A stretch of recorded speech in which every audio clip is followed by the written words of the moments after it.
Hello, my name is Rene Castro, and welcome to Building Video Games with Python. In previous lessons, we became familiar with the game library, working with variables to represent that game, working with variables to represent our images, and then how to search the game library for solutions to our problems, such as how do we resize an image. In this particular lesson, we're going to talk about how to organize our code, as well as introduce what's called the game loop. So let's get to it.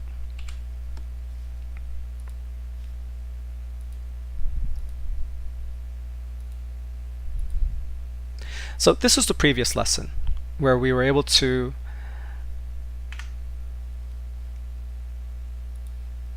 load up our game library, get the game screen, load the image for the background, resize it, load an image for the zombie, resize it, and then finally update the game.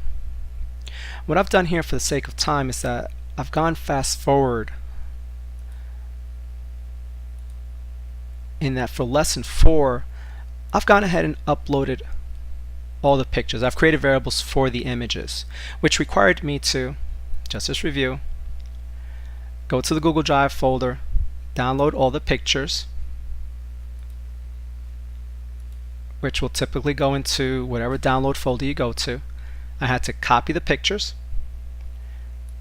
and then go to the folder where I have all the other Python files loaded and then paste them in there. Again, pictures must be located in the same folder as your Python programs. So now that we have them in the proper folder, we're able to actually create variables for them. I've also gone ahead and resized them. What you don't see here is I haven't drawn them yet. And the reason for that is that we're going to introduce what's called the game loop, a loop to repeat our code while some condition is true. Now the while loop is a programming concept. You're not going to find that in the game library. It's part of the Python language. So if for some reason you're still a little confused as to how the while loop works, I would definitely recommend go to the internet, Google Python while loop, and then explore some other examples until you kind of feel comfortable with the concept. But honestly, other than the fact that just accepting the fact that a while loop will simply repeat our code for the game, there's not much to it, not much more to it when it comes to what we want to use it for. So let's go ahead and write the while loop. So while not game dot over. I want to say this a little bit differently so it comes out a little more natural. So while the game is not over. So I threw an extra word in there just to show you how the English can pretty much come close to what the programming is. So while the game is not over, which means we want to do something.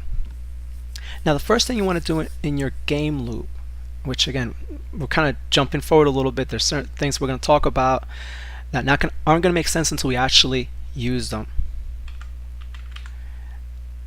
In our game object, we have a function called process input.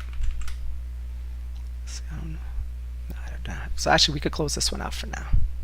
But let me open up the game library. Position over here. Position over here. So in our game object, let's see how much further down it is. Hopefully it's not at the end. Okay. So in our game object we have a function called process input. And you could just gently looking at the code, you kind of guess at some of the things that it's looking to process when we say input. Keys pressed. Keys pressed. Sounds like the keyboard. I see a mouse. Okay, so maybe something with the mouse. And then finally, joystick. So that's exactly what process input does. It processes different devices that we can use for input. So in our particular game, we could use the keyboard, we could use the mouse, or we could use a joystick to kind of control certain aspects of the game. Again, in this lesson we will not be exploring any input, but we need to have it in there because this is also going to allow us to close the window via the little X button up top. So we started our game loop while the game isn't over. We're going to process the input. The last thing we have to do, which should not be a surprise to you, is that we have to update the game. Now, we realized that from previous lessons that if we don't do a game.update, nothing gets drawn to the screen. But I'm going to do a little bit more this time. In previous lessons, we simply just closed out the function.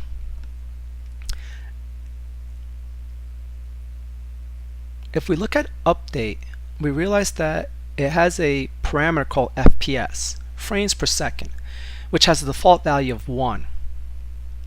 We can actually specify how many frames to update in 1 second in our game. Now, if you have a little hard time understanding what a frame per second is, think of it like a movie reel. When you go to the movies and you watch a movie on the big screen, it's because you're being shown certain pictures, frames, at a certain speed over the course of the whole movie. So that's what frames per second is. Now, the higher the number, the more frames you're going to see in a particular second, which also kind of correlates to how fast the movie's playing. In our games, we're typically going to stick to numbers between 20 and 60. In this particular game, I'm going to go with 30. But you're going to have a little play with this. Again, depending on the type of game you're working, you might want a slower paced game or a faster paced game. Some students decide to put 1,000 in there. That doesn't do anything. So typical acceptable values are between 20 and 60. You could probably go as fast as 100, but honestly after 60 you just won't see much improvement. And part of that's just because of the way the library works. So now that we have the game.update in here, we actually don't need it out here. But what we do need after the game ends is to actually quit the game. So here's a new function from the game library. And you can see here, all these things I'm typing here are from the game library. So if you need to further inspect them, just go to the game library, it's there. And you can see that quit simply quits the game. And just to remind you that game library is just another library that's built off of a Python library called Pygame. All I've done is to kind of simplify some of the usage of it.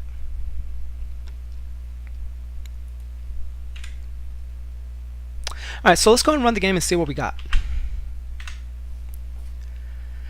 Okay, now you might say, wait a minute, we've lost everything. There's nothing happening. That's because if you recall, we modified our code, and the computer's stupid. It only does what we tell it to do. So we've created images, variables for our images. We've resized the images. We've created this new thing called the game loop to kind of keep repeating until the game is over. We've processed the input, keyboard, mouse, joystick. We've told the game to update at 30 frames per second, and then once our game loop is done, we'll turn the game to end, to quit. At no point have we told the game to draw anything. Inside the game loop, let's go ahead and do that. So we're going to say bk dot draw. Save it, run it, and now we got the background. So going back to one of the objectives of this particular lesson was to organize our code. You'll find that certain things will exist outside the game loop, certain things will exist inside the game loop. The notion of drawing or motion, collision, things that actually happen during the game must be placed inside the game loop. Other things such as loading pictures, resizing them, that can happen before the game loop starts.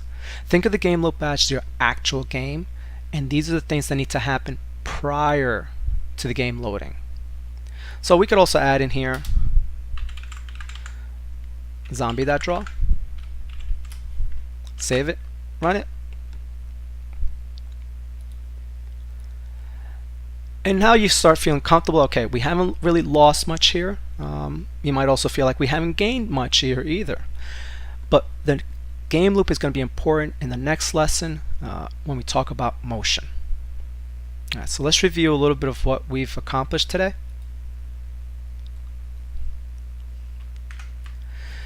So we talked about organizing our code. Again, as our game gets bigger, you're going to want that, you're going to need that in order to be able to troubleshoot certain parts of your game if something goes astray. The last thing we did is we introduced the game loop, and we talked about the different components in a game loop, which at this point we're going to be using the game loop for everything, because again, that is what actually controls our game. So hopefully you're kind of excited about where we're going with this. I am, because I know what's coming up in the next lessons. So thank you for watching.